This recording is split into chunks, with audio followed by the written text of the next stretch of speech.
Good evening. Welcome. It's lovely to have you with us tonight. Wherever you are settling in, perhaps it's late, perhaps the world outside is quiet. Let's begin. If I ask you to picture the beginning of America, what comes to mind? You probably see a table, a harvest, the Pilgrims perhaps, sharing a feast with their Native American neighbors, a story of cooperation, of gratitude. It's the story of Thanksgiving.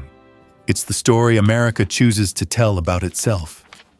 It's a comfortable myth. It's warm, and it's an emotional anchor. It makes us feel safe. But it is a carefully arranged story. Because tonight, we are not going to Plymouth. We are going further south, and we are going earlier. Before the Pilgrims ever landed, there was another settlement, another winter, America's first winter, in a place called Jamestown. It was 1609, and there was no feast. There was only what history calls, very politely, the starving time. The official record tells us they ate their horses, then their dogs, then the rats that scurried through the fort. Then they ate the leather from their own boots. But that is not the whole story.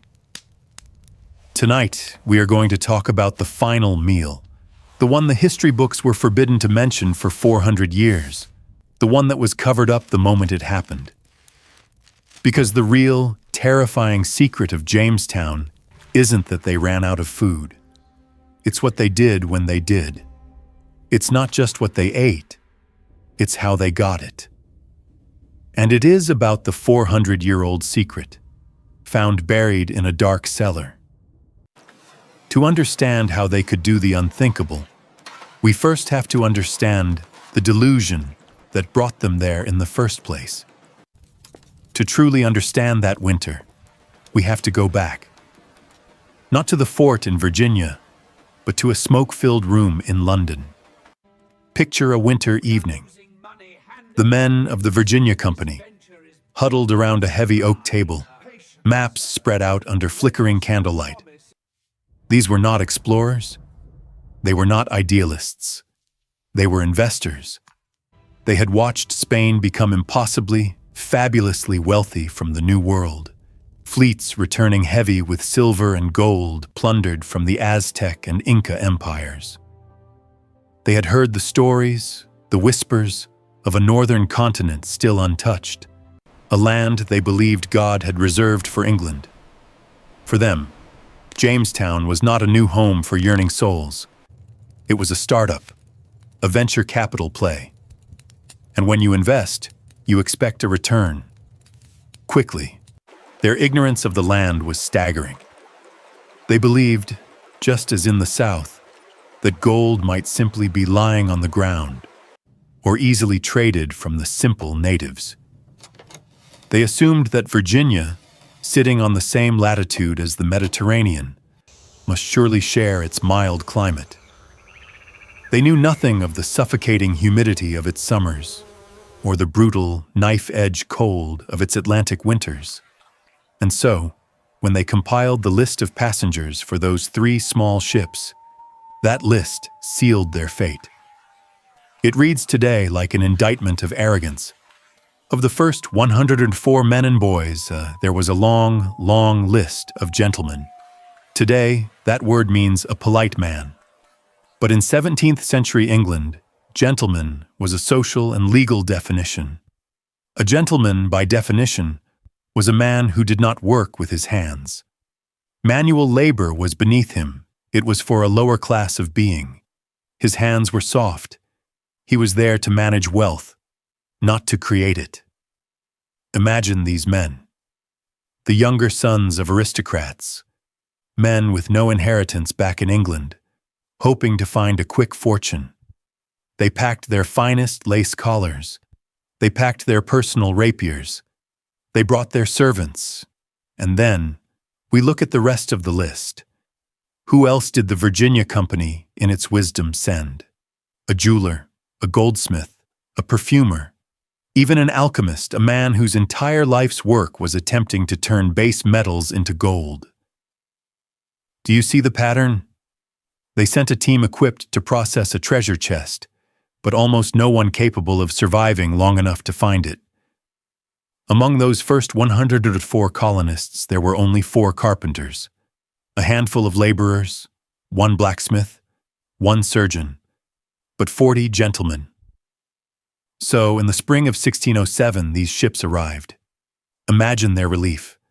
They stumbled off those cramped, foul vessels after months at sea and set foot in a world that was primordial. The beauty must have been overwhelming. Forests denser than anything in England, pines so tall they seemed to scrape the sky, the air thick with the smell of damp earth and strange birdsong. But they didn't see a home. They saw a resource, or more accurately, an obstacle between them and that resource. Those massive trees. Not timber for houses. They were annoyances to be cleared to dig for ore. The vast, teeming river. Not a source of food.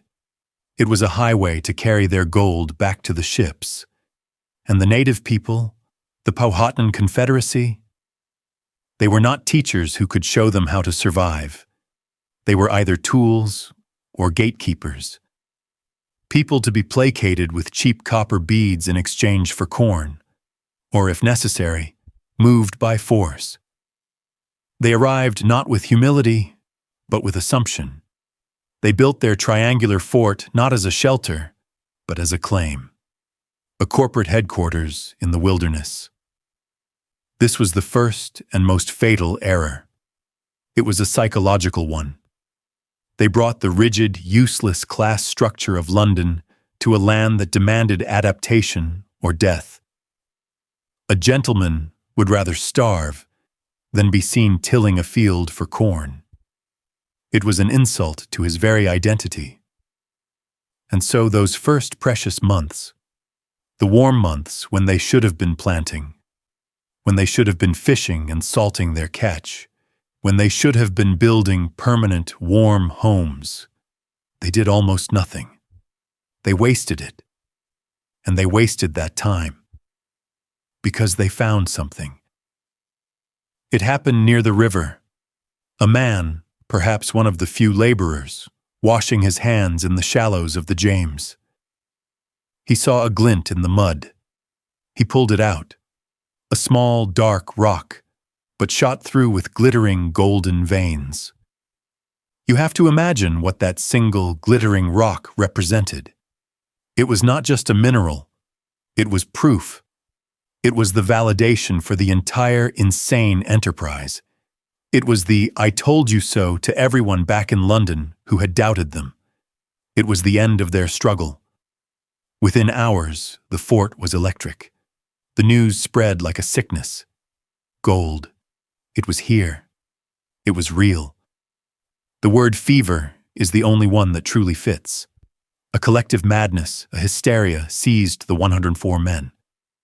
The social structure that had been so rigid, the one that kept the gentlemen from digging for roots, suddenly evaporated, but only for this one task. Now you would see a gentleman, his lace collar stained with sweat and mud, digging frantically alongside a common sailor. All pretense of class was burned away by the heat of this singular, glittering obsession.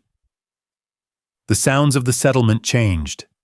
The quiet anxieties, the tentative sounds of a few carpenters, were replaced by a constant, rhythmic, percussive noise, the thud and scrape of shovels and picks against the Virginia soil. They dug everywhere. They dug inside the fort. They dug along the riverbank until it was a landscape of muddy pits. They abandoned all other thought. And what were they finding? It was, of course, pyrite, fool's gold, a worthless iron sulfide that glitters beautifully, but contains nothing of value. To a trained geologist, it would have been an amusing distraction. But they hadn't brought a geologist. They had brought jewelers and alchemists, men predisposed to see value, men whose very careers were based on the promise of transformation. They were in the grip of a mass delusion. This glittering dirt became their entire world. It was their currency. It was their purpose. It was their God. And while they worshipped this false idol, the real world, the one that demanded their attention, began to close in. While the gentlemen were filling barrels with sparkling mud, the corn they had traded for with the Powhatan sat rotting because no one was assigned to store it properly. The small gardens they had been encouraged to plant withered from neglect.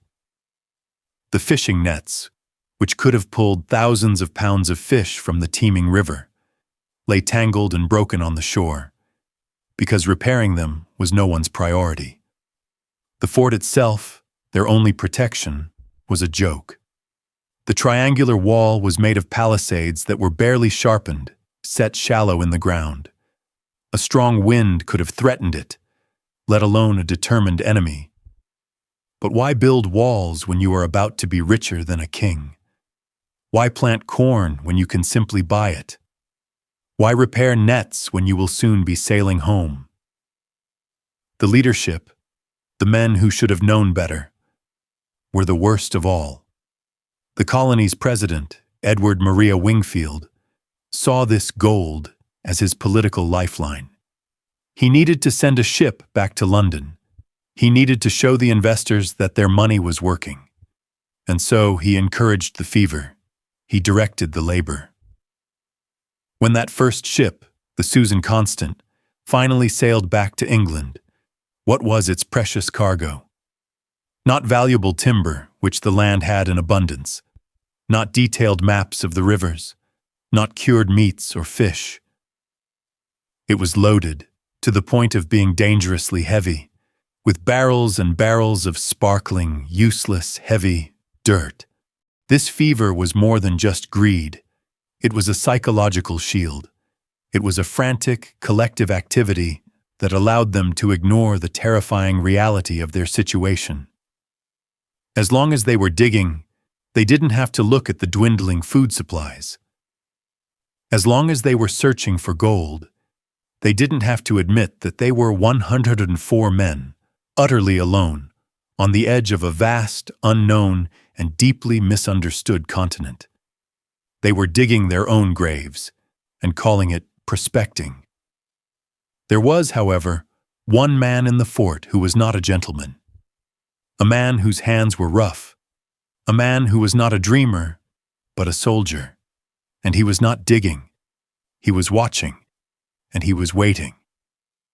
He saw the rotting corn. He saw the useless digging, and he knew, with the cold certainty of a veteran, that this entire colony was walking, with eyes wide open, straight into a death trap. His name was Captain John Smith. He was not like the others. He was not a gentleman in their sense of the word. He was the son of a farmer. He had run away from home to become a soldier of fortune, and his life up to that point already sounded like a fabrication. He had fought the Spanish, been shipwrecked, been captured and enslaved by Turks, escaped, and fought his way across Russia and North Africa. His hands were not soft. He had seen starvation.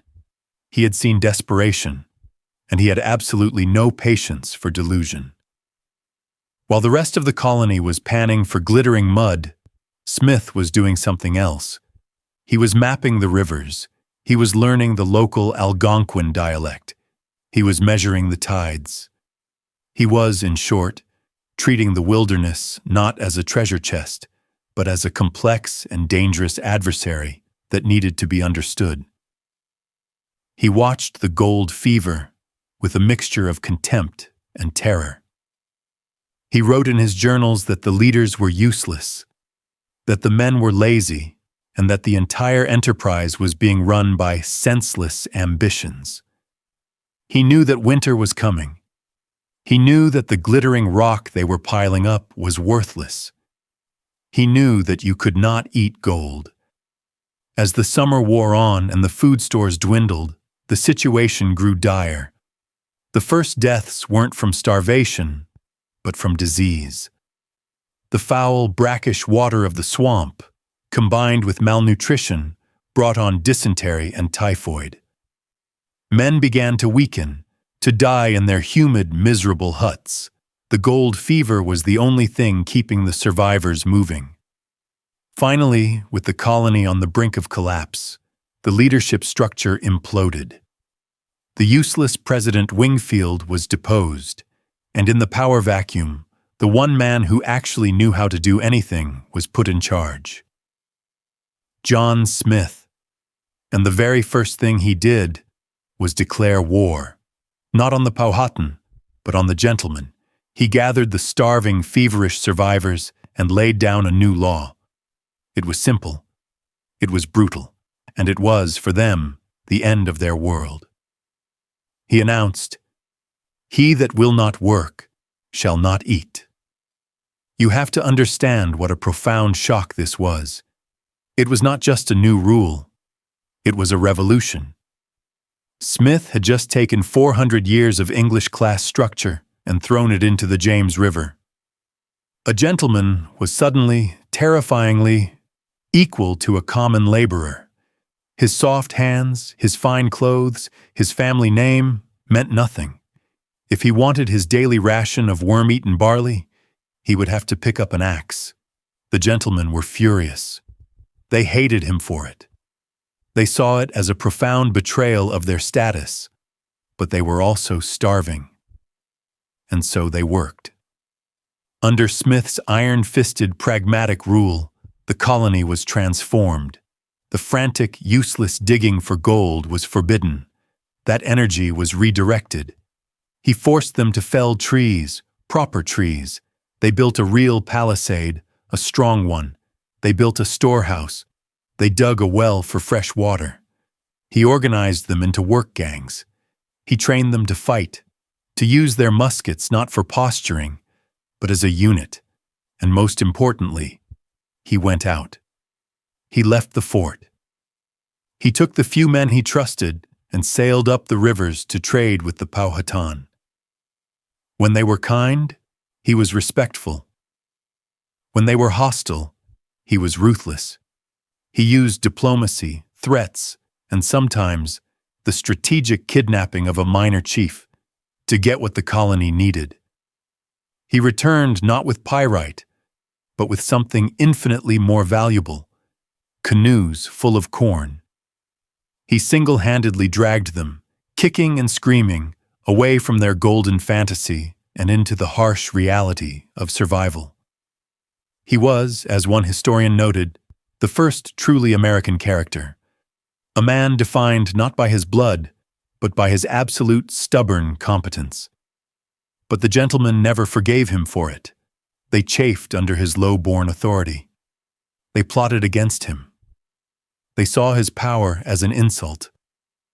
And then, in the autumn of 1609, just as the colony was finally stable, just as the storehouses were not full but adequate for the coming winter, something happened.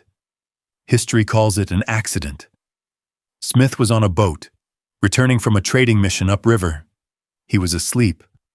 According to his own account, his gunpowder bag, which was resting in his lap, simply exploded. It's a strange accident. Gunpowder doesn't just ignite.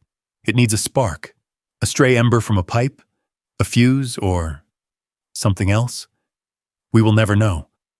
But the explosion was catastrophic. It set him on fire. It burned him so severely, from his waist to his knees, that his skin, in his words, was consumed. He threw himself into the river to extinguish the flames and barely survived. He was brought back to the fort, crippled, in agony, unable to stand, let alone lead. His enemies saw their chance. The men whose pride he had wounded, the gentlemen he had forced to work, saw their tyrant laid low. They were not, perhaps, sad to see him in this state. They claimed they had no surgeon capable of treating such a severe wound. He had to go back to England. It was his only chance. So in October 1609, they put him on the last ship returning to London before winter. And as that ship disappeared over the horizon, the last man holding back the chaos was gone. The fort was now left in the hands of the very men he had humiliated. The dreamers, the aristocrats, the ones who still believed, perhaps, that the real gold was just a little deeper. And then, the Powhatan, who had only ever respected Smith's strength, saw that he was gone, and they closed the gates. When the sails of John Smith's ship vanished over the curve of the earth, it was October. The Virginia air was beginning to turn sharp, the nights cold, and the silence that fell upon the fort was not a peaceful one. It was a vacuum. With Smith gone, the leadership of the fort reverted back to the gentleman. The man who took charge was George Percy. He was everything John Smith was not. He was highborn, an aristocrat, the son of an earl. He was also a man plagued by ill health, prone to bouts of depression, a dreamer, not a pragmatist. He was a man who wrote poetry, not a man who dug wells. And across the forest, in a village of woven mats and log poles, a man named Powhatan, the paramount chief of the entire region, learned that Captain John Smith was gone. Powhatan was, perhaps, the only man in Virginia more pragmatic than Smith himself. He was a brilliant, ruthless, patient strategist. He ruled over 30 tribes. He understood power. He had respected Smith's strength, his boldness, his willingness to use force, but he had also hated him for it. And now, that iron-willed adversary was gone, replaced by a soft-handed poet. Powhatan's response was not what the colonists expected. There was no grand assault. There were no war drums. There was no fire. His response was far more terrifying. He did nothing. He simply waited. He gave a single, quiet order that rippled out through the thousands of acres of forest surrounding the fort. The trade stopped. The canoes full of corn that had been the colony's lifeline under Smith simply vanished from the river. The friendly bartering at the gates ended. Imagine the feeling inside that fort. The first few days, there was perhaps relief. The tyrant Smith was gone. The gentlemen were back in charge. They could perhaps get back to the real business of searching for gold. But then, a man who wandered outside the gates to hunt for squirrels didn't come back. A small group sent to forage for nuts was found, days later, laid out near the woods, dead but not scalped, not mutilated, just returned. A message. The sound of the forest changed. Before it had been an obstacle. Now it became a wall, a living, breathing, watching wall. The colonists who had seen the Powhatan as simple now realized with a dawning, icy terror that they were outmaneuvered. The gates of the fort, the ones they had built to keep the natives out, were now swung shut, barred from the inside to keep the colonists in. The siege had begun. It was not a siege of catapults and arrows. It was a psychological one, a siege of silence. The colonists became prisoners of their own 1-acre triangular compound. They were trapped by the forest, trapped by their own incompetence, trapped by the 4,000 miles of ocean that separated them from home. The 500 men, women, and children in that fort were now completely, terrifyingly on their own. George Percy, their new leader, was paralyzed. He had no plan. He didn't know how to negotiate, how to fight, how to hunt. He only knew how to wait and to hope that a ship from England might arrive. But no ship was coming. Not until spring. The days grew shorter. The work Smith had forced them to do, building cabins, reinforcing the walls, stopped. There was no one to enforce it.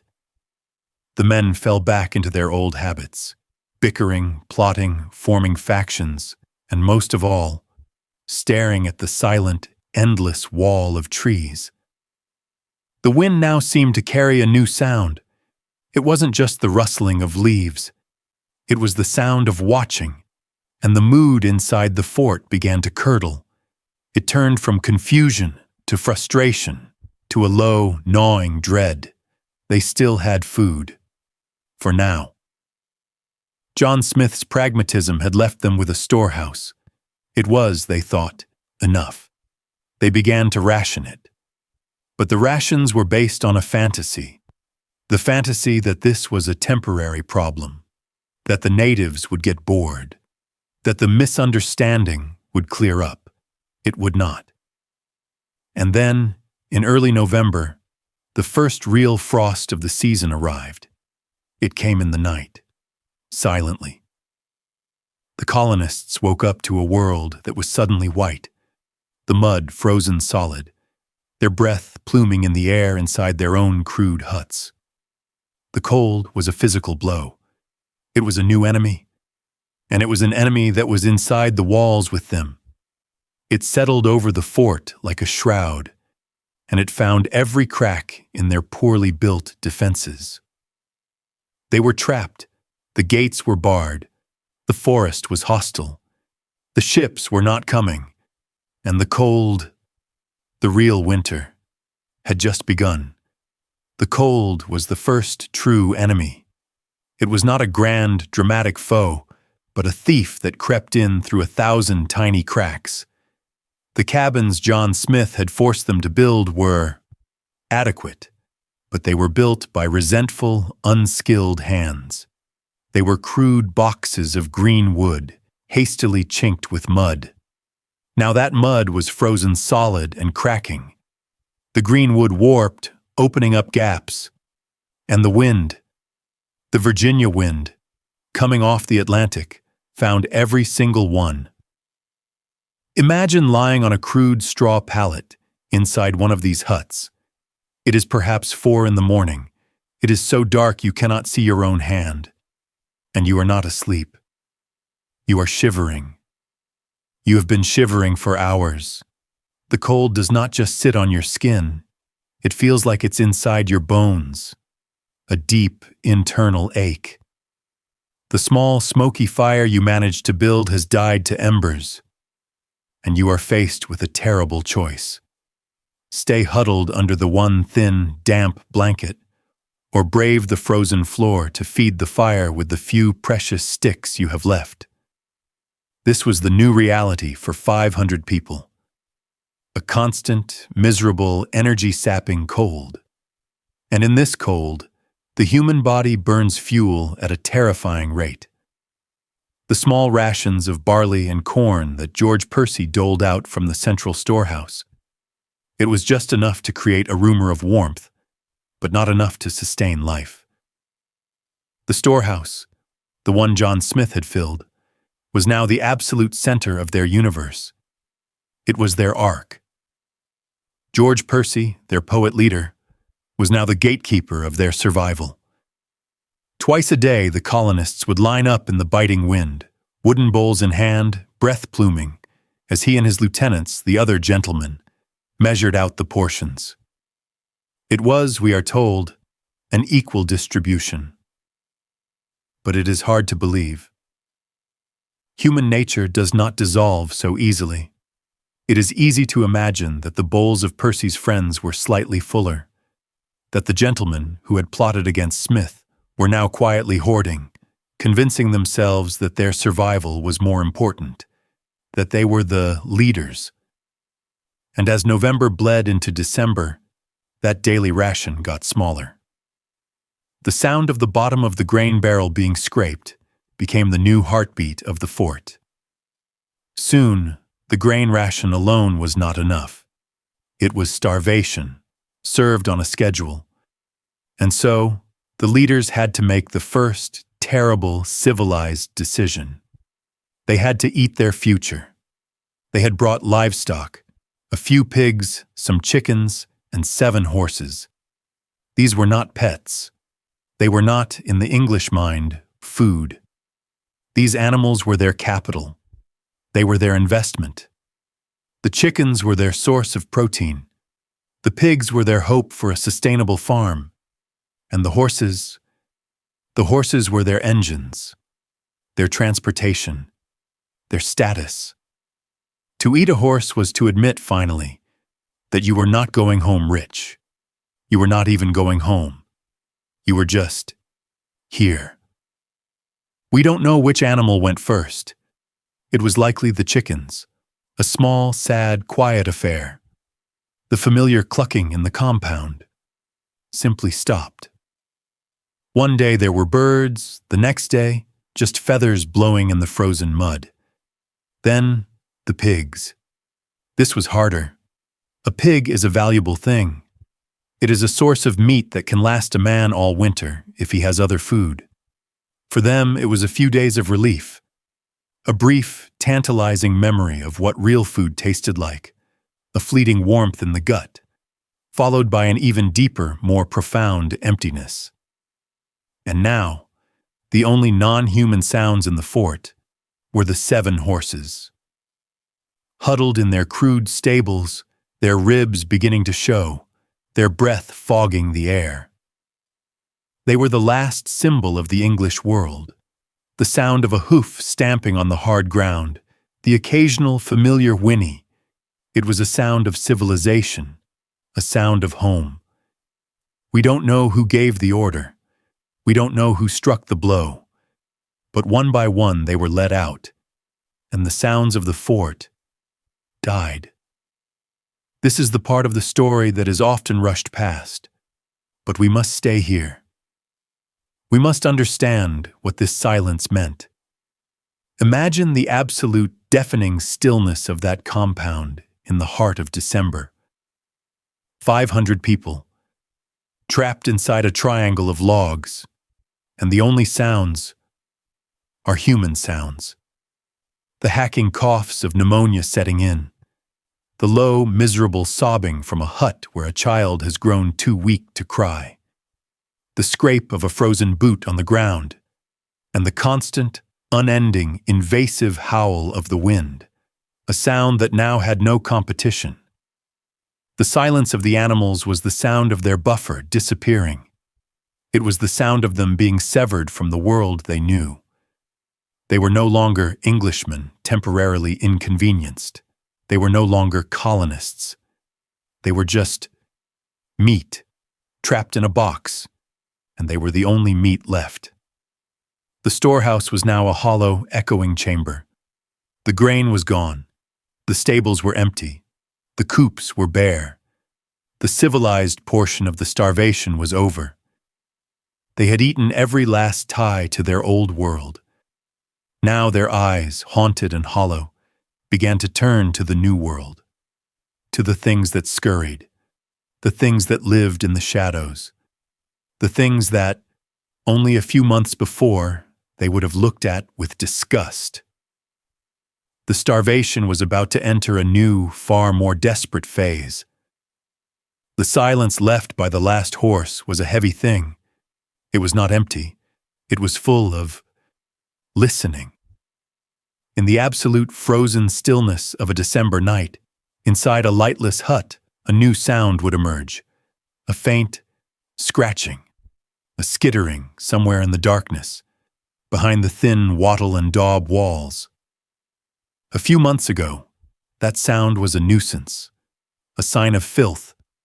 A colonist would have kicked the wall or set a trap and thought nothing of it. But now, that sound was food. You must imagine this transformation. Picture a man, perhaps one of those very gentlemen, who had arrived with soft hands and lace at his collar. His hands are now cracked and raw, blackened by frostbite and soot.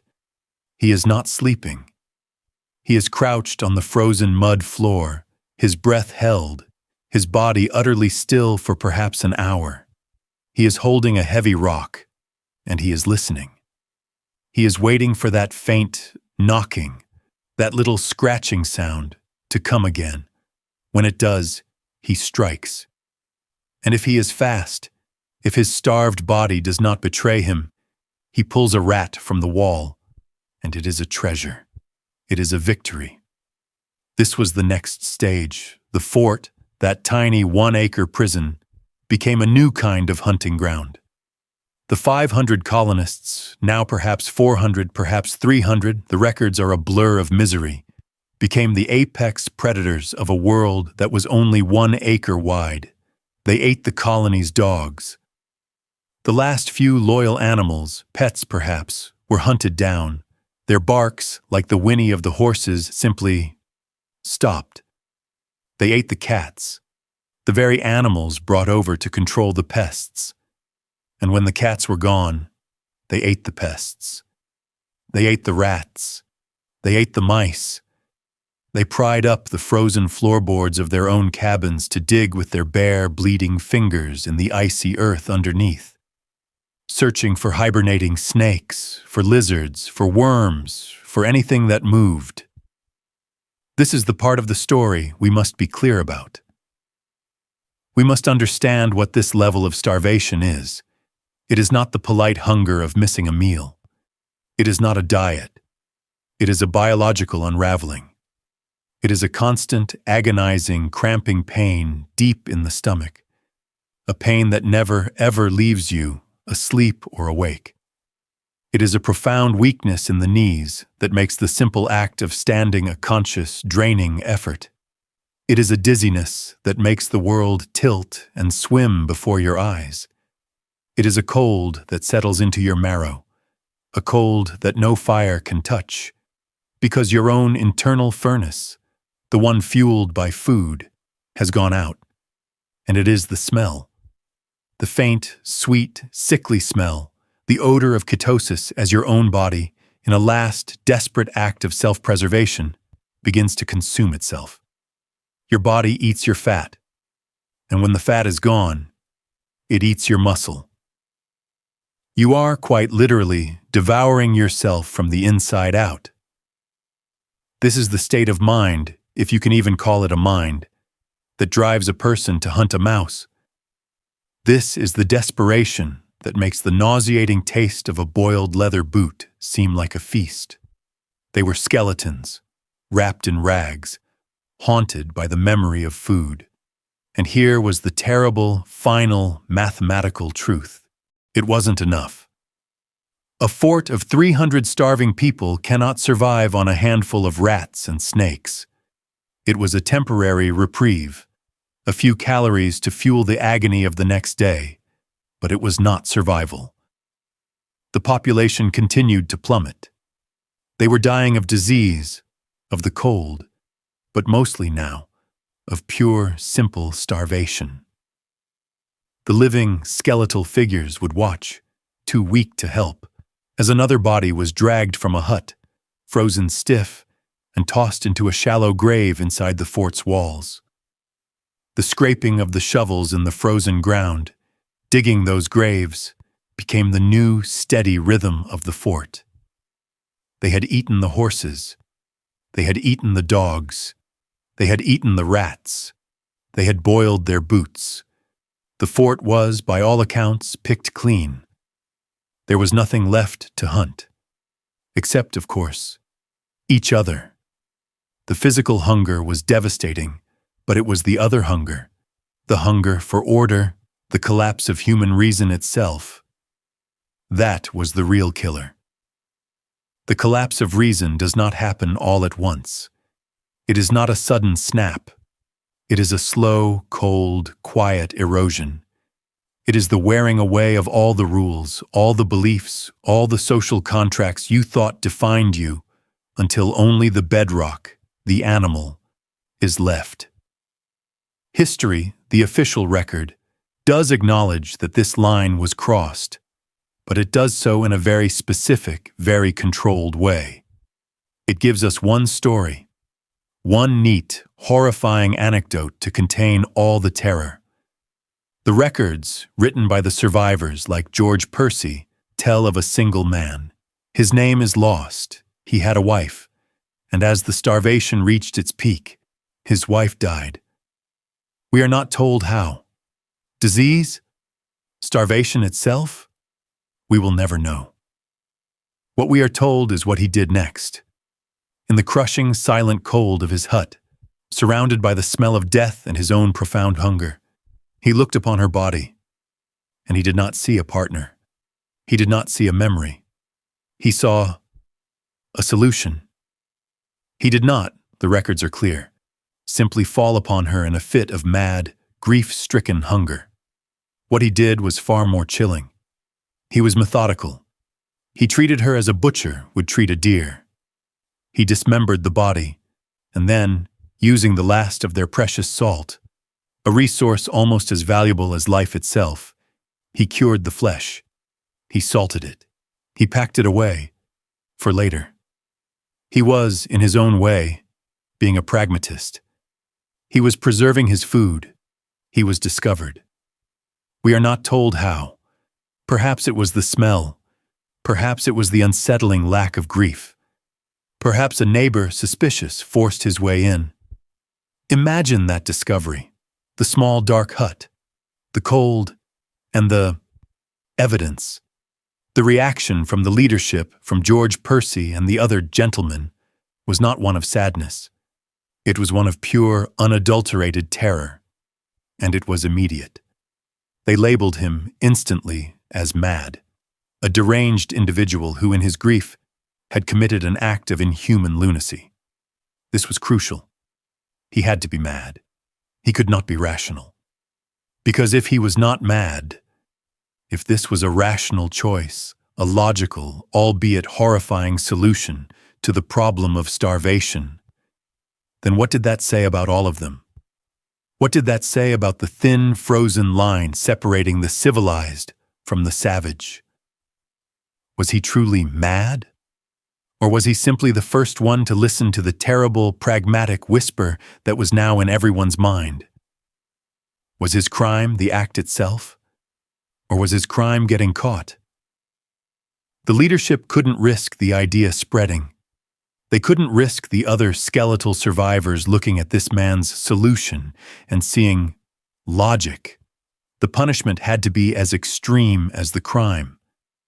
It had to be a statement. It had to be a theatrical burning of the idea itself. They did not hang him. That was too quick, too clean. It was too civilized. They executed him.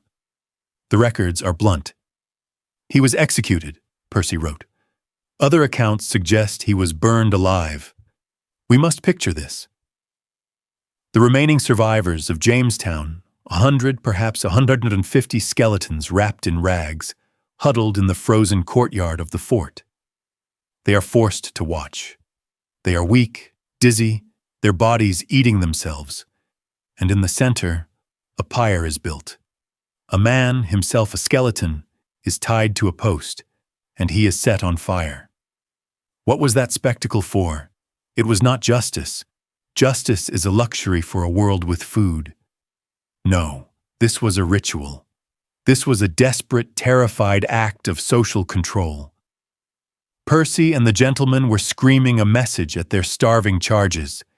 This is not us. We are not monsters. We are not this. We are still Englishmen. We are still Christian. And this agonizing, fiery death is what happens to the one who proves us wrong. It was a wall of fire, built to protect the last fragile illusion of their own humanity. And what did the crowd think as they watched him burn? As they felt the faint, fleeting warmth of the flames on their frozen faces? Did they feel self-righteous horror? Did they feel disgust? Or, in the darkest, most secret, most starved corner of their minds, did they simply think, what a waste? This single event became the official story of cannibalism at Jamestown. It was the perfect scapegoat. When the survivors were eventually rescued, this is the story they would tell. It was a terrible time. One man, one madman, did the unthinkable, and we, the civilized, dealt with him. It was a neat, tidy, contained horror. A single insane exception that proved the rule of their own civility. It was the first and most important part of the cover-up, but it was a lie. It was a lie of containment. Because the starvation didn't end. The execution of one man didn't make the corn grow. It didn't bring the ships from England. All it did was teach the others a very important lesson. It wasn't that the act was wrong. It was that getting caught was fatal.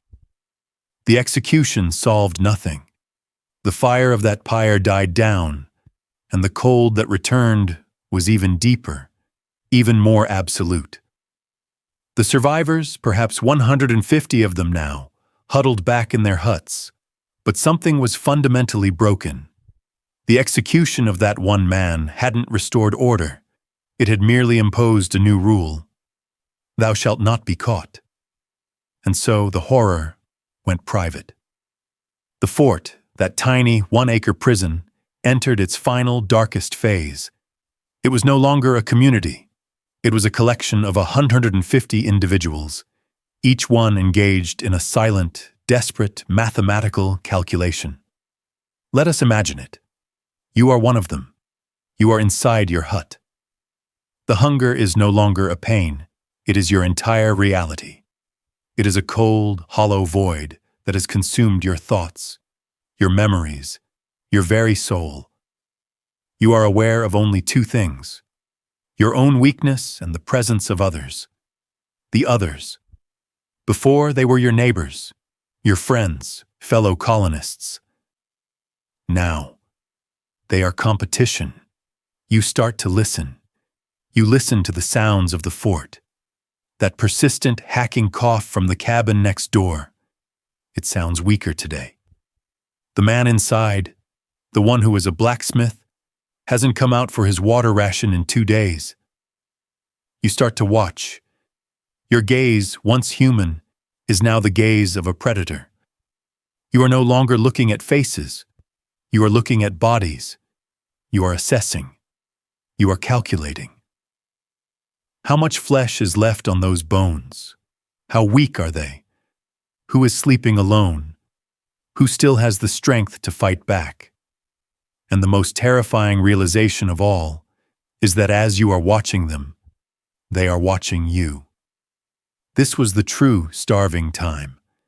It was not the heroic struggle against nature that history loves to tell.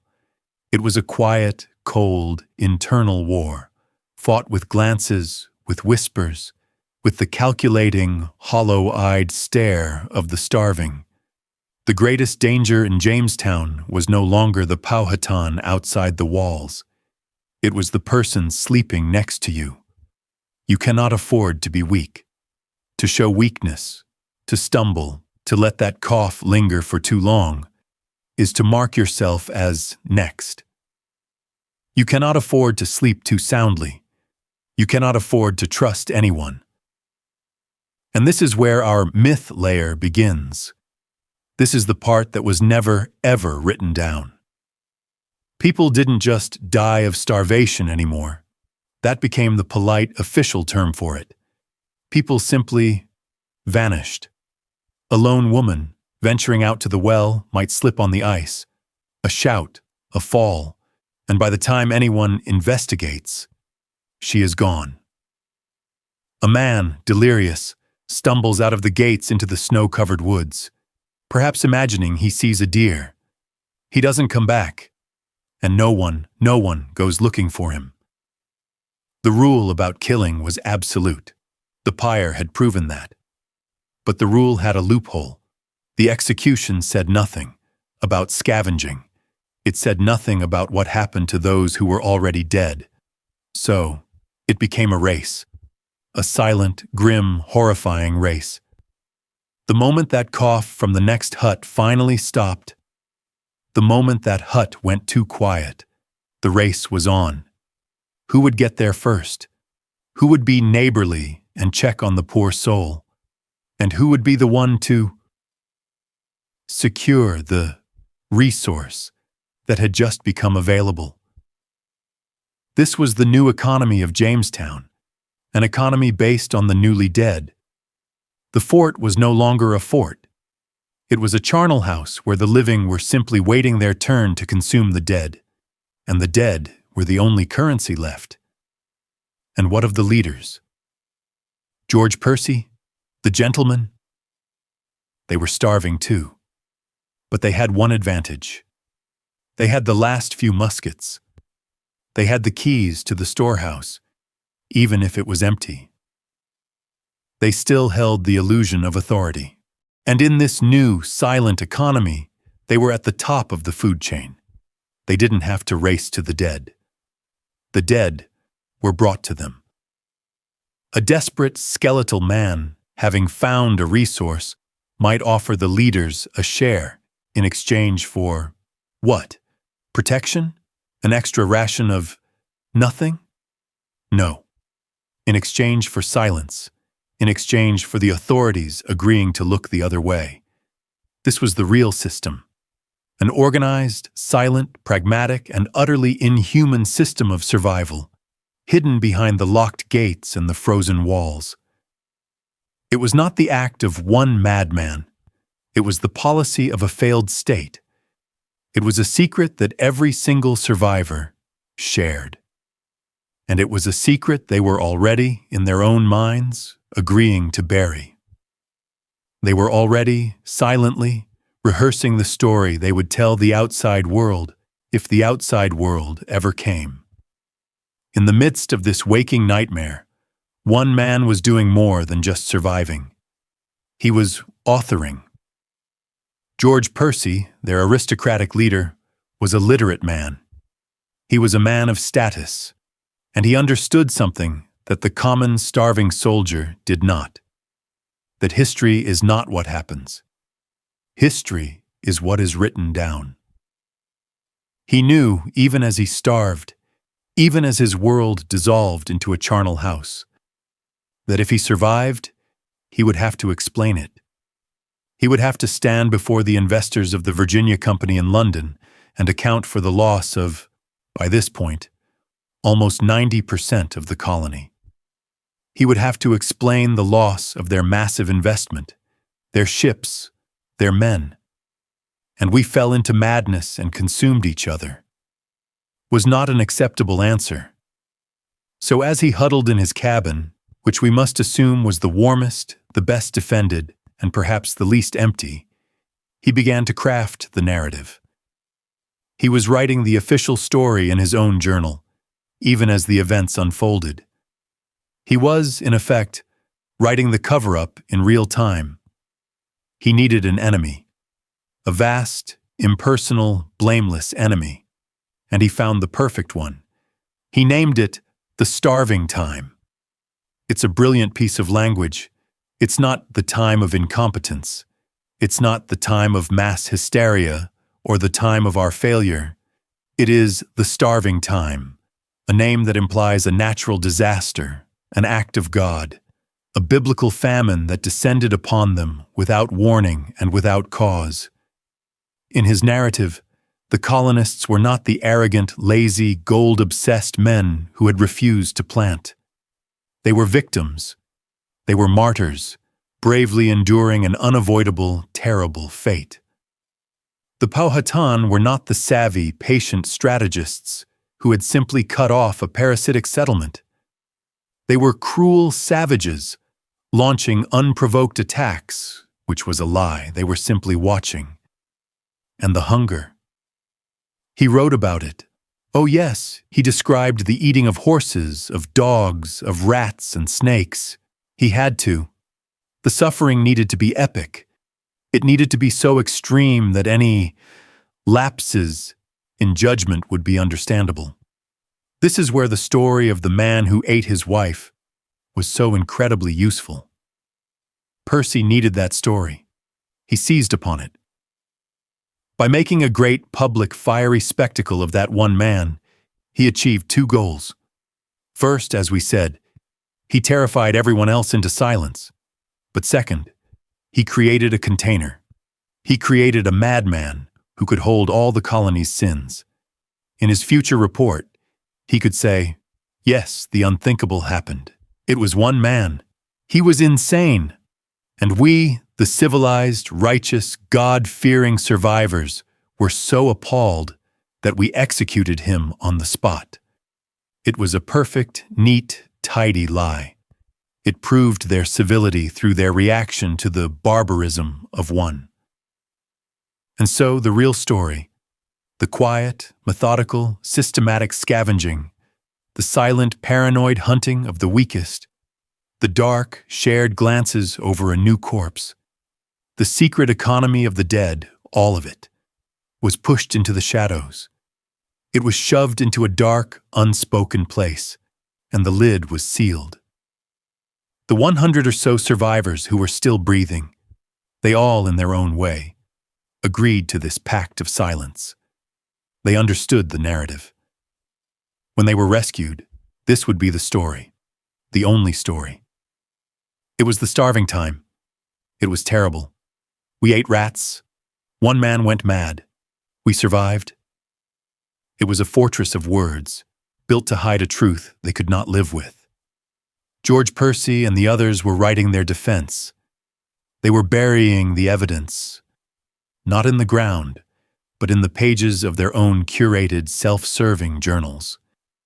They were sure, so sure, that their words would be the only things to survive. That history would only ever hear their side of the story. They believed they were the only witnesses. They never, in their wildest, most feverish nightmares, could have imagined that 400 years later, we would find another, a silent witness who had been lying there in the dark all along. A witness who couldn't lie, who couldn't be part of a cover-up, because she was just bones. And so in the spring of 1610, a ship finally did arrive. The 60 or so survivors, skeletal, haunted, hollow-eyed, were rescued from the brink, and the story they told, the only story they told, was the one George Percy and the others had rehearsed in the dark.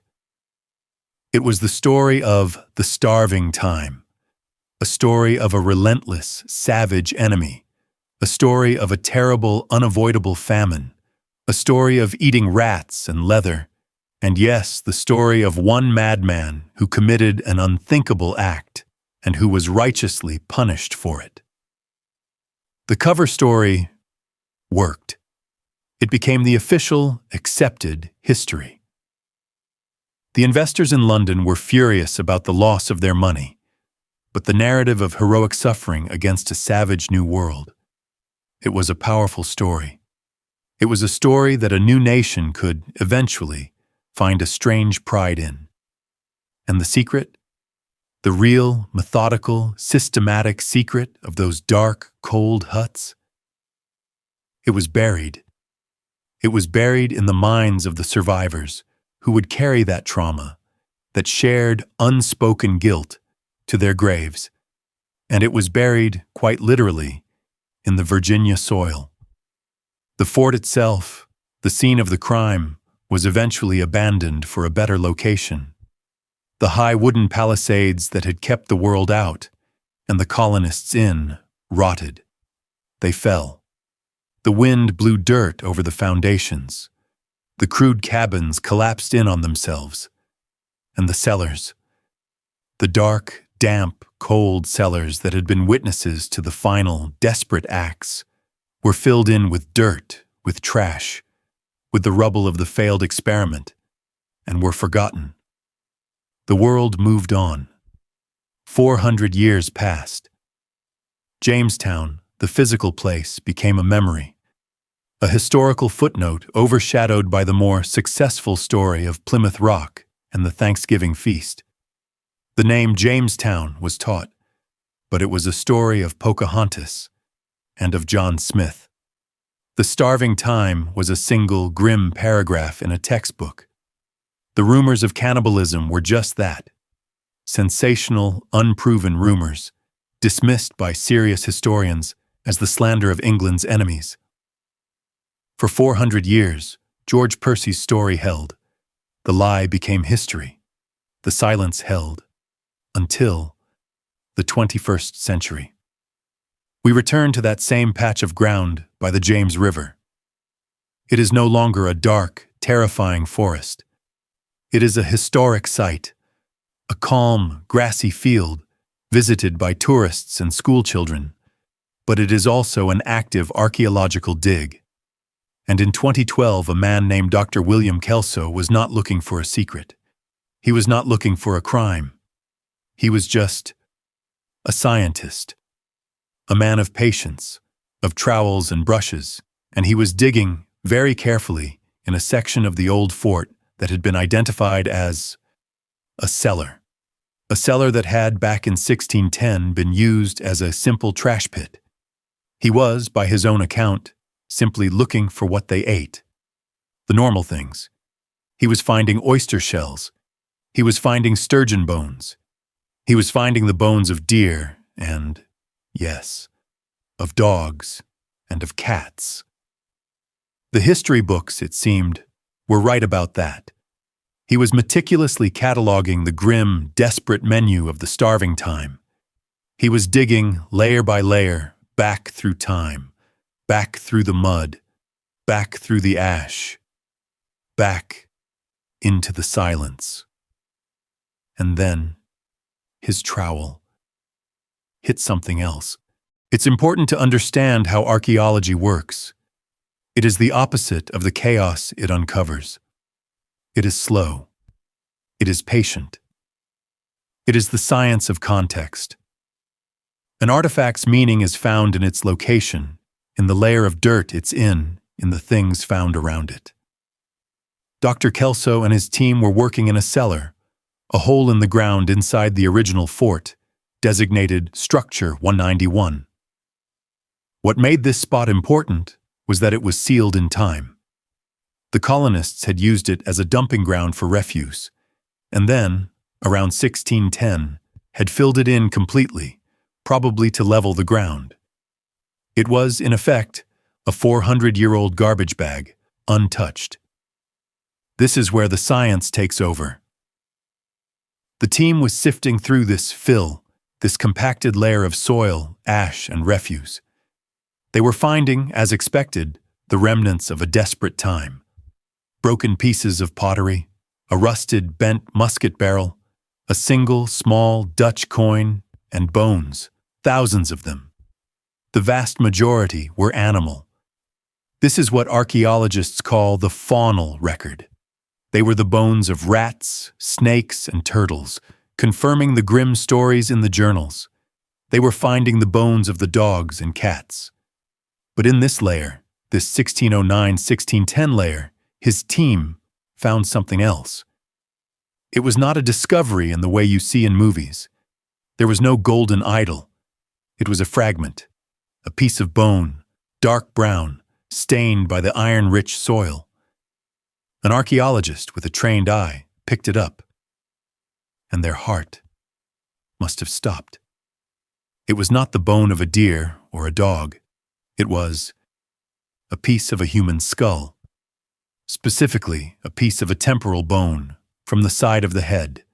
And then, a few feet away, in the same layer of refuse, another piece, a fragment of a lower jaw with a few teeth still in it. And then a piece of a tibia, a shin bone. This was not a burial. This was the defining, critical fact. In 17th century England, burial was a sacred, non-negotiable Christian rite. Even in the worst of times, you were buried whole. You were laid to rest, facing east, awaiting the resurrection. This was not that. This was trash. The bones were jumbled. They were mixed in with the turtle shells, the rat bones, the broken pottery, and the ash from the fire. This was someone who had been discarded, thrown away. The implications were immediate and staggering. The 400-year-old slander was true. They had found the proof. But the story was not just that they found her. The real story, the one that makes the blood run cold, was what they found on her. They gathered the fragments. There were not many. Just a few pieces of a skull, a jaw, and a leg bone. But it was enough. They gave her a name, a designation. Jane. This single, fragmented individual, thrown into a trash pit, was the witness George Percy thought he had silenced. She had been lying there, in that cold, dark, filled-in cellar, just waiting for someone to ask her what happened. And the archaeologists soon realized this wasn't just a story of desperation. This was a story of brutality, and the evidence was written on the bones themselves. The discovery of Jane in a trash pit confirmed the what. It confirmed the taboo, but it didn't explain the how. The team, led by Dr. Kelso, knew this was no longer a simple archaeological question. This was a forensic one. They carefully packed these 400-year-old fragments, these last sad pieces of a 14-year-old girl, and they sent them to the Smithsonian Institution in Washington, D.C. They sent them to the forensic anthropologists, the people who read the stories that bones tell. They were about to hand Jane over to the 21st century's greatest detectives, and these detectives were about to give George Percy's cover-up its final 400-year-late autopsy. And the story they were about to uncover was worse than any journal, any rumor, had ever suggested. The bones of Jane did not arrive at the Smithsonian Institution as a skeleton. They arrived as a puzzle, a handful of dark, brittle, earth-stained fragments. They were, in truth, not much to look at. A piece of the tibia, part of the lower jaw, and 4 significant fragments of the cranium. That was all that was left of her. They were delivered to Dr. Douglas Owsley. Dr. Owsley is one of the world's foremost forensic anthropologists. He is, to put it simply, a man who reads the dead. His life's work is spent in the quiet, climate-controlled rooms of the National Museum of Natural History, coaxing stories from the silent. He is a scientist, not a historian. He does not deal in rumors, journals, or theories. He deals in physical evidence, in isotope ratios, in bone density, and in the tiny microscopic scratches that trauma leaves behind. He and his team, including forensic artist Kari GSA, laid these few, sad fragments out on a sterile blue cloth. This is where the story shifts. It leaves the 17th century and enters ours. The process of forensic analysis is not emotional. It is cold. It is methodical. It is a process of pure observation. And it begins with a question, not what happened to her, but a much simpler one. Who was she? They used the tools of our age. They created a high-resolution 3D scan of each fragment, virtual models that could be turned and examined on a screen, fitted together in a digital space. From the jaw, they looked at the teeth. The third molars, the wisdom teeth, had not yet erupted. The roots of the other molars were not fully formed. This, combined with the development of the tibia, gave them an age. She was young, very young. They settled on an estimate, approximately 14 years old. She was a child. Then they looked deeper. They analyzed the isotopes in her tooth enamel, the chemical signature that your bones record from the food you eat. The signature was high in nitrogen. This told them she ate a high-protein diet. She was not a vegetarian. But more than that, the specific signature was one of high-status European food. She was eating wheat, not just corn. She was eating, when she was alive, the food of the gentleman class. This was a crucial, heartbreaking detail. She was not, as some first guessed, a local Powhatan girl. She was not a common ship's boy. She was one of them. She was, very likely, a high-status girl, perhaps a maidservant to one of the gentlemen, or even a daughter. She was someone who should have been protected by the very social structure that was supposed to make them civilized. She was, in every sense of the word, an insider. She was 14 years old. She was high status, and she had been thrown into a trash pit, mixed in with the bones of rats and dogs. The who was devastating, but the how was still locked in the fragments. The team's attention now turned from the chemical to the physical. They turned from the isotopes to the marks. This is the heart of forensic anthropology, the understanding that bone is a living record. It records a life of labor, of disease, and it records a death. Under high-intensity lights, and with the aid of a microscope, Dr. Owsley began to examine the surface of the bone fragments. He was looking for tool marks, the tiny telltale signatures left behind by metal. He was looking for the story of her end. He found it. He found it not in one place, but in many. The fragments were covered in them, but they were not the random, jagged cracks of a simple fall or the crushing force of a caved-in roof. The marks were clean. They were precise. They were, in a word, intentional. They were what he called hesitation marks, and they were what he called chop marks. He saw them on the jawbone. He saw them on the shin bone. And most terribly of all, he saw them on the fragments of her skull. The scientists in their quiet, sterile lab, 4 centuries removed from the cold, the hunger, and the madness, were now looking with 21st century clarity directly into the heart of the starving time. They had confirmed who she was. They had confirmed the what, the taboo of her disposal. But now, as they held her bones under the unblinking eye of the microscope, they were about to become the first people in 400 years to understand, in precise clinical detail, the how. The story was not one of simple starvation. It was one of process.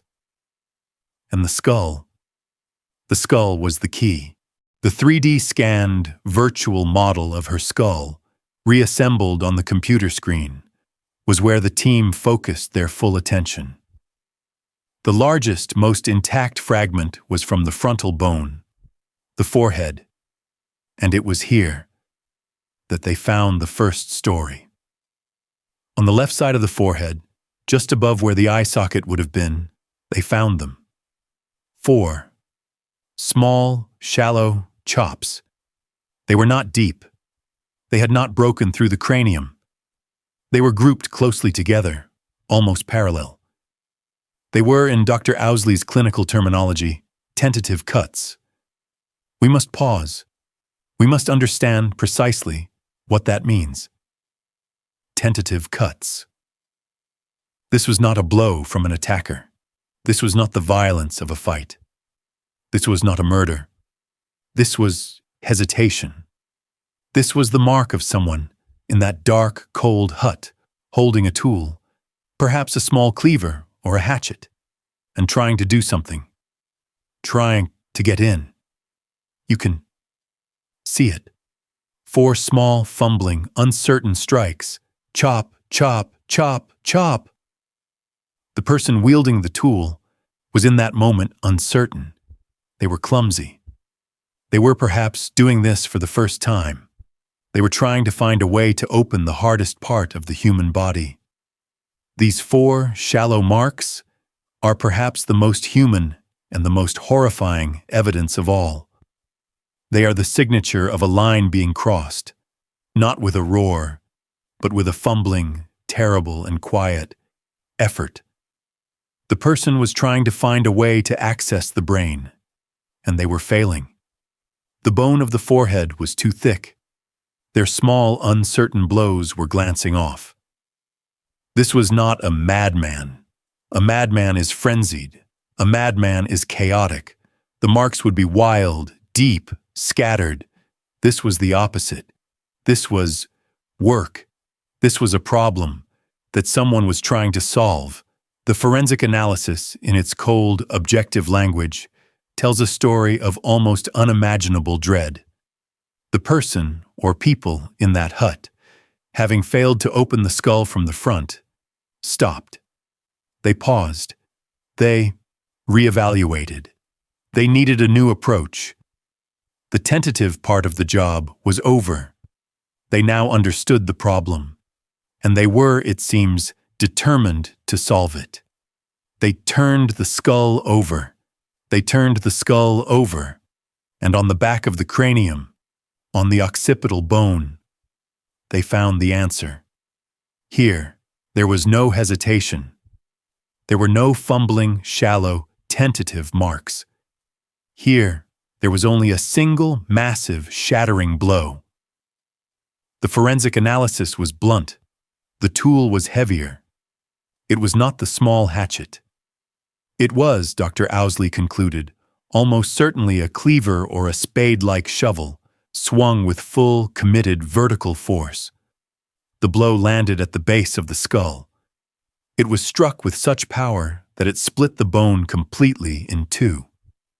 This was the blow. This was the solution. This was the act of someone who had stopped hesitating and had become efficient. This single, catastrophic fracture, this shattering of a 14-year-old girl's skull, tells a story that no journal, no cover-up, could ever hide. It tells us that in that dark, cold, silent hut, there was a moment of transformation. A moment where the fumbling, uncertain, perhaps horrified individual who made the 4 test cuts either gave up or was pushed aside, and someone else, someone stronger or more determined, or perhaps just more broken by the hunger, stepped forward. Someone who understood the physics of the problem. Someone who knew that to get through the bone, you could not tap. You had to commit. This one terrible, powerful chop is the sound of the final thin veneer of civilization. Breaking. It is the sound of the starving time in a single percussive moment. The sound of 500 minds snapping. The sound of George Percy's madman theory being utterly, completely disproven. Because this was not madness. This was method. This was the cold, pragmatic, horrific how-to of an unthinkable task. They had learned. They had started as clumsy amateurs, and in the space of a few minutes, on a single sad victim, they had become experts. This was the evidence, written in bone, that George Percy and the others were so terrified of. This was the secret they buried. They did not want the world to know that they had crossed the line. The bones of Jane proved something far worse. They proved that they had not just crossed the line, they had turned it into a process. And the skull was not the end. The skull was the how. But the rest of the fragments, they told the story of what happened next. The team turned their attention to the other bones, the fragment of the mandible, the lower jaw, and there, on the inside surface of the jaw, they found more marks. These were not hesitation marks, and they were not chop marks. They were cuts. A series of fine, parallel, short slices made by a sharp object, like a small knife. Dr. Owsley, the man who reads bones, knew exactly what he was looking in at. He had seen these marks thousands of times before, in archaeological contexts involving the butchering of animals. This was filleting. This was the unmistakable, practiced, methodical signature of someone removing the flesh from the bone, specifically the muscles of the cheek, the tongue, and then the final piece of the puzzle, the tibia, the shin bone. It too had marks. A heavy, hacking blow near the joint, a clear attempt to disarticulate the leg. Let us be perfectly, clinically clear. We are now no longer looking at an act of desperation. We are looking at an assembly line. This is the true, final, horrifying twist of Jane's story. The 400-year-old secret. The madman story that George Percy sold to the world was a lie. A necessary, brilliant lie to hide this. This was not a frenzied, starving man, insane with grief, falling upon a corpse in a moment of madness. This was a process, a systematic, knowledgeable, and efficient disassembly of a human body. It was, in the cold language of forensics, a butchering. The evidence taken together tells a story in an unshakable chronological order. Step 1. The tentative cuts to the forehead, an attempt, a failure. Step 2. The reevaluation, the pause. Step 3. The single, heavy, expert blow to the back of the skull to solve the problem. Step 4. The precise knife work on the jaw to remove the soft tissue. Step 5. The dismemberment of the limbs, evidenced by the tibia. This is a system. This is a skill. This is a skill that someone in that fort either already had or learned in that cold, dark room. This is the secret that George Percy and the others had to bury. Not the act itself. They could blame that on a madman. They had to bury the method. They had to bury the organization. They had to bury the cold, terrifying logic of it. Because a madman is an exception. A system is a society. A system implies that this was not a secret. It was not done in shame. It was done as a job. It implies that perhaps this was not the first time. This was a group of civilized 17th century God-fearing Englishmen who had, in the space of a few months, descended from gentlemen into a starving tribe, and then into something else. Something that processed its own dead. The bones of Jane, read by 21st century science, have given us the who, a 14-year-old girl. They have given us the what, cannibalism. And now, with chilling, irrefutable clarity, they have given us the how. They have answered every question except for one. The one final, darkest question that the bones themselves cannot answer. Why? Why? Was this so methodical? Why this cold, calculated efficiency for a single, desperate meal? The answer to that does not lie in the science. It lies in the one thing the gentlemen of Jamestown never forgot to protect. Why? The bones, for all their terrible clarity, fall silent on this question. They can tell us how she died, but not why the act was so cold, so processed. To answer this, we must return to who she was. She was 14. She was not a soldier. She was not a laborer. The isotopes in her bones tell us she was high status. She ate wheat and protein. She was, in the rigid, stratified world of that fort, one of the insiders. She was a child, living among the leaders, the gentlemen. And this is, perhaps, the most disturbing fact of all. Her status did not save her. In the end, it may have made her a target. Let us ask the hard questions. How did she die? The bones don't show a clear cause of death. No bullet hole, no fatal stab wound. The blows to her head were post-mortem. They were inflicted after she was already dead. So how did she die?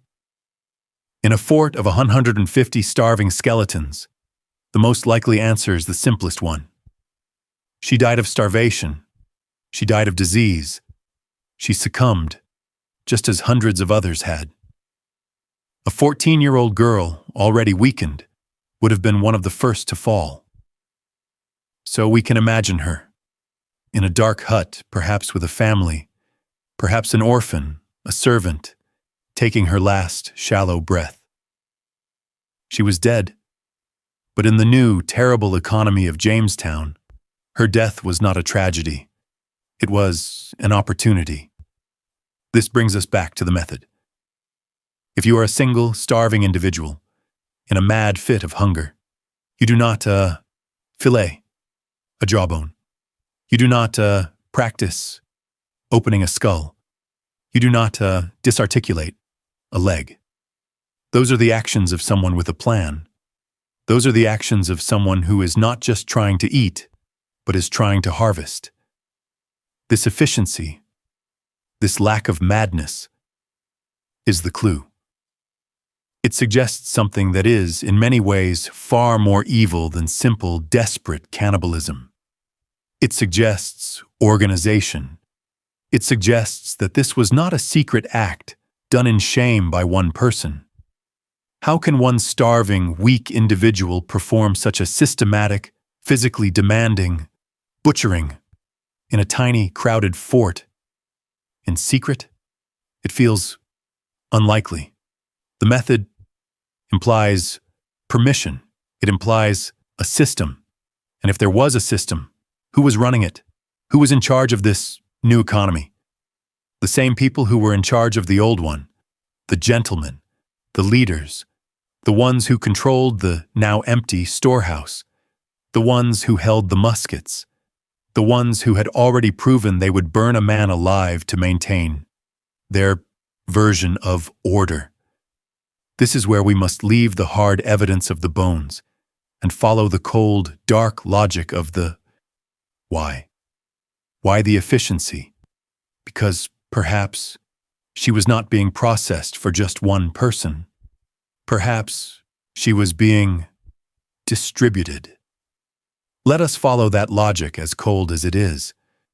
A systematic, efficient butchering. This implies a destination. It implies a plan. This was not a desperate, hidden meal, consumed in shame by a single, starving soul. This was processing. And you only process a resource if you intend to distribute it. This is the secret that lies beneath the first secret. Who, in that fort of 150 starving skeletons, had the authority to organize such a system? Who had the power to turn a human child into a distributed resource? Who could enforce the silence? The answer is the same men who had always been in charge. George Percy, the gentleman, the ones who held the last of the muskets, the ones who, even as they starved, still clung to the tattered illusion of their own authority. Let us add the final, terrible piece of this puzzle, the one we started with. The gold. The fool's gold they had dug in the summer. The useless, glittering pyrite. The records, the journals, they are strange. They speak of the starvation, but they also speak of the fact that even in the deepest, darkest moments of the starving time, the gentlemen were still guarding the gold. They were guarding barrels of useless, sparkling dirt. This is the key. This is the moment we understand the depth of their delusion. They were in a fort, dying. Their bodies were consuming themselves. They were surrounded by the dead and the dying. And they were still protecting their assets. They had not abandoned the idea of wealth. They had not abandoned the idea of class. So what then was Jane? This is our hypothesis. This is the myth layer that the bones suggest. Jane was not just food. She was currency.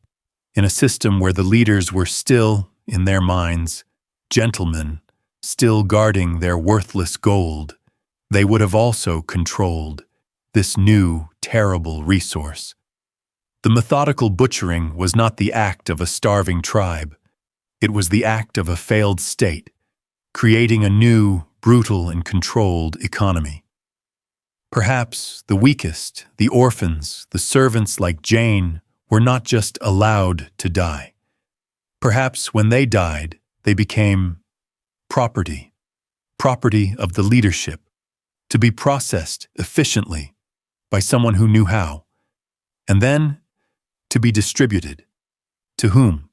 To the inner circle, to the men loyal to Percy, to the ones with the guns.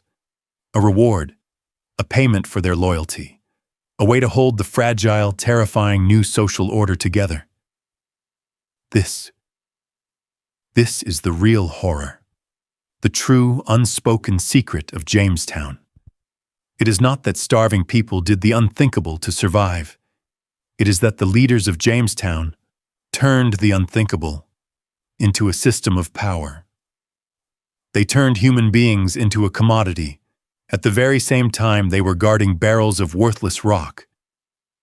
This is the secret, that George Percy had to bury. Not the madman on the pyre. That man was a distraction. He had to bury this. The cold, organized, methodical, and aristocratic management of the cannibalism itself. This was the secret they carried. This was the pact of silence, forged in the frozen, dark, and bloody huts. And George Percy, the man who authored the cover-up, almost admitted it himself. When he finally wrote his official account, he, of course, told the starving time story. He told of the rats, the boots, and the savages. He dutifully recounted the story of the one madman who was executed for his terrible, insane crime. He needed the world to believe that was the extent of it. But he was a man haunted. He was a poet, after all. And in a moment of what was either profound guilt or profound arrogance, he wrote one single, chilling sentence. He described the miseries of the fort, the hunger, the desperation, and then he added, "And now, I must leave these things, which are too terrible, to be written." We must pause here. We must read what he truly said. He left these things unwritten. Think about that.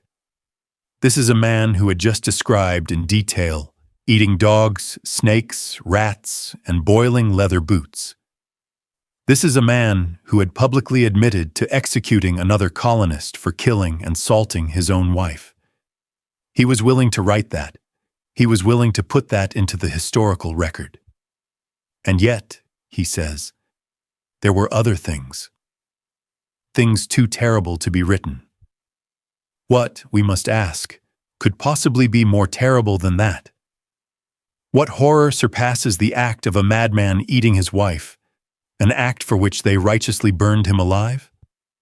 A single insane act can be explained. It can be blamed on madness, grief, or the devil. It can be contained. But what cannot be contained? What is truly, organizationally, too terrible to write? A system. A cold, logical, aristocratic system.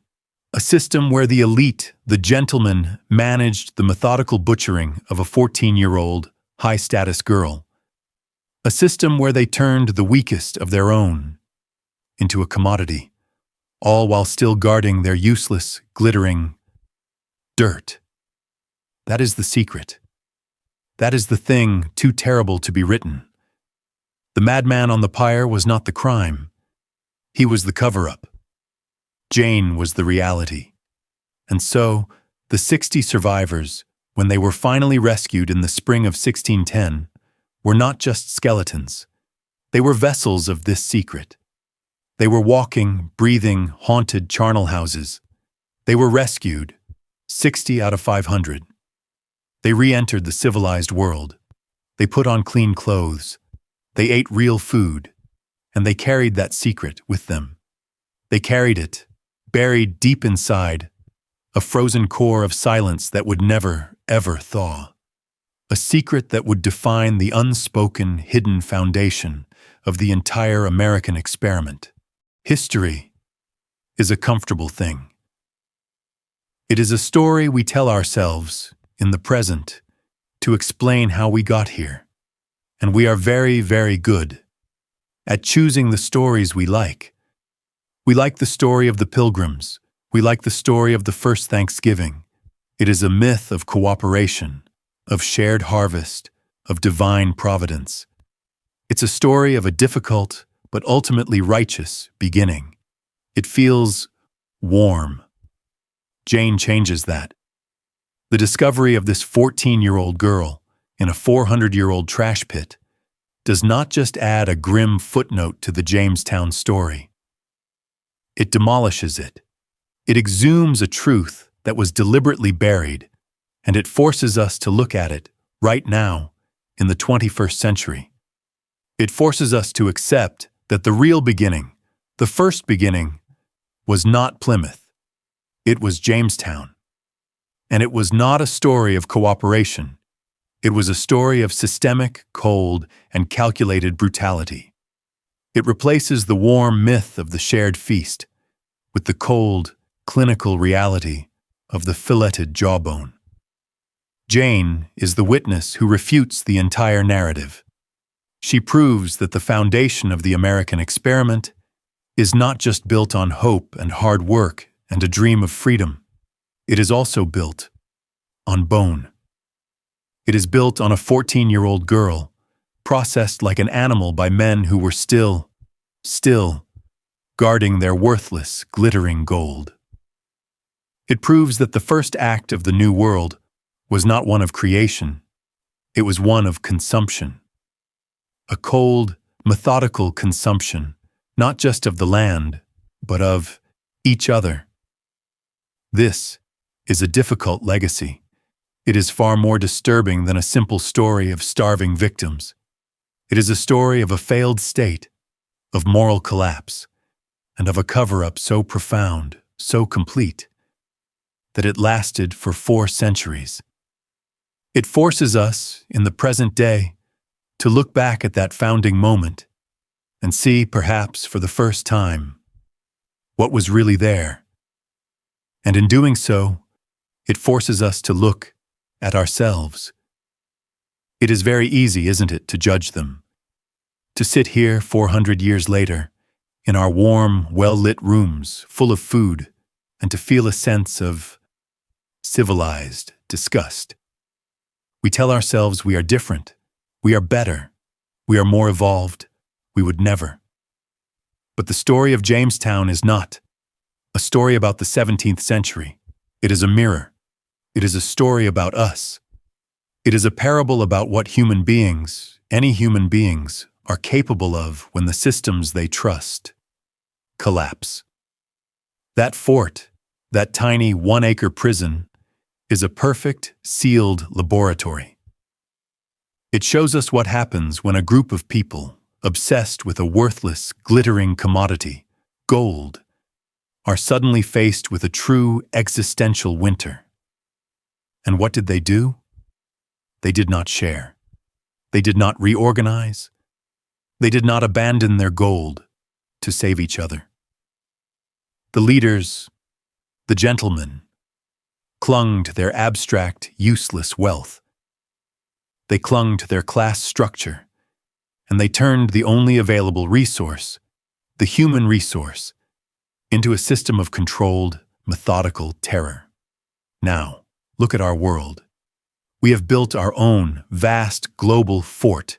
We too are obsessed with a glittering, abstract idea of wealth, of stocks, of data, of digital gold.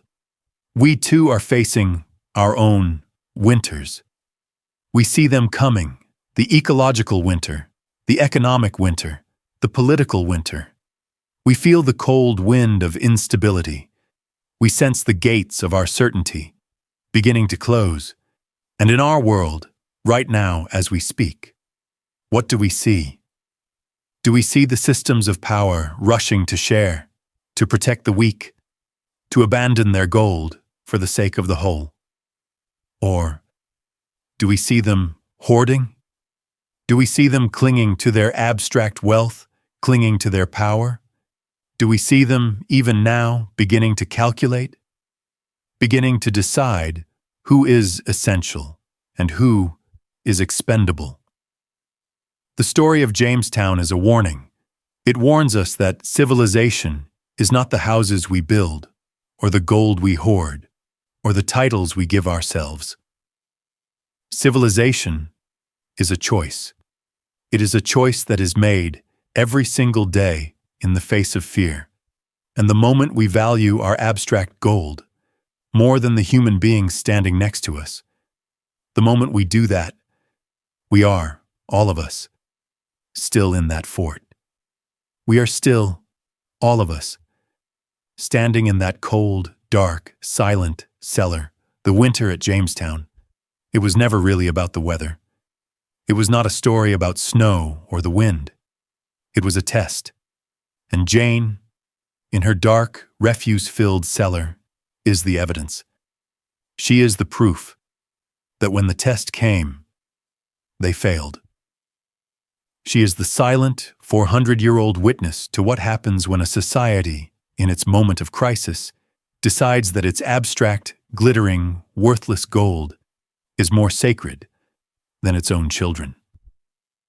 The question she leaves us, the one that echoes from that cold earth, is not what did they do. We know what they did. We have seen the marks. We have, with our modern science, counted the cuts. No, the only question that matters, the question Jane asks us, right now, in our own warm, quiet rooms, is what will we do? When our winters come and we can all feel the wind beginning to rise, what will we protect? Our shared humanity or our gold? What secret in your own history needs to be brought out of the cellar and into the light? Let us know in the comments below. Thank you for joining us in the shadows.